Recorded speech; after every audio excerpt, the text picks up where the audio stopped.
बहुत समय पहले की बात है। एक राज्य में एक राजा का शासन था। वे बहुत ही दयालु राजा थे। उनकी एक पुत्री थी। राजा के स्वभाव के विपरीत राजकुमारी बहुत ही निर्दयी और घमंडी थी। उसे अपनी सुंदरता पर बहुत घमंड था। उसे अपने अलावा कुछ और दिखाई नहीं देता था। राजा उसके व्यवहार से बहुत दुखी हो गए थे। अंत में राजा ने उसके विवाह करवाने का निर्णय लिया। राजा ने बहुत अच्छे और प्रतिष्ठित राजकुमारों को बुलाया, जिसमें से एक राजकुमार विक्रम बहुत प्रतापी था। राजकुमारी को बुलाया गया। राजकुमारी ने राजकुमारों को देखते ही उनमें नुक्स निकालना शुरू कर दिया और सभी राजकुमारों का अपमान भी किया। राजा अपनी पुत्री के इस व्यवहार से बड़े दुखी हुए और सभी राजकुमारों से माफ़ी मांगी।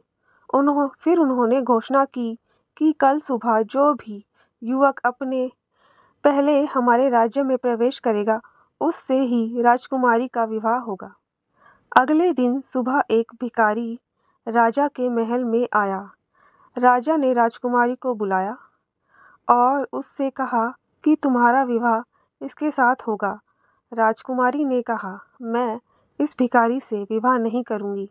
राजा ने राजकुमारी की बात नहीं मानी और उसका विवाह करा दिया।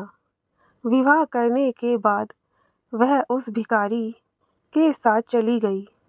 कुछ समय तक दोनों एक साथ ही रहे।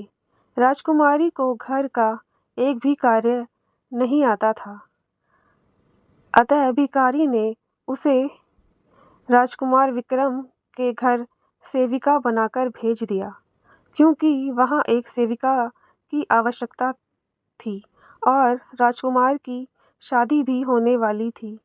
एक दिन काम करते करते राजकुमारी ने राजकुमार को देखा तो राजकुमार वही थे जिनका उसने निरादर किया था।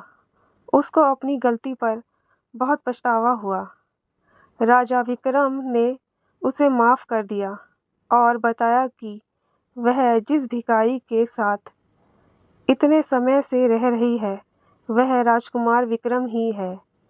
दोनों का फिर धूमधाम से विवाह कराया गया। अब दोनों खुशी खुशी रहने लगे।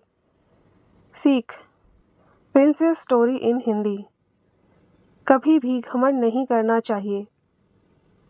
दोस्तों, ये कहानी आपको कैसी लगी और इससे आपको क्या सीख मिलती है, मुझे कमेंट करके ज़रूर बताएं।